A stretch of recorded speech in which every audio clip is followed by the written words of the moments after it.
জিজ্ঞেস করলেন, ভাইয়া এই ওঁটটার দাম কত?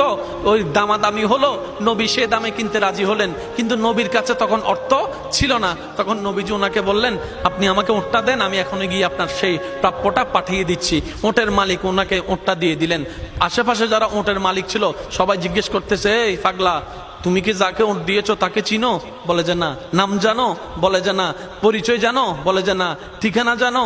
না। তো তুমি যে ওঁটটা দিয়ে দিলা, উনি যদি ওঁটের টাকাটা না ফাটায় তখন তো তুমি লসের মধ্যে চলে যাবা। সে ওঁটের মালিক বলে, এত সুন্দর নুরানি চেহারাওয়ালা কখনো বাটপার হতে পারে না, কখনো চিটার হতে পারে না, কখনো মিথ্যুক হতে পারে না।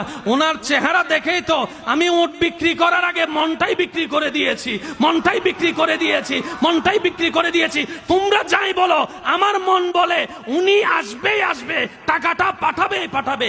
এই কথা বলতে না বলতে কিছুক্ষণ পরে নবীজির একজন সাহাবা এসে বলছেন, একটু আগে একজনে ওট নিয়ে গিয়েছেন।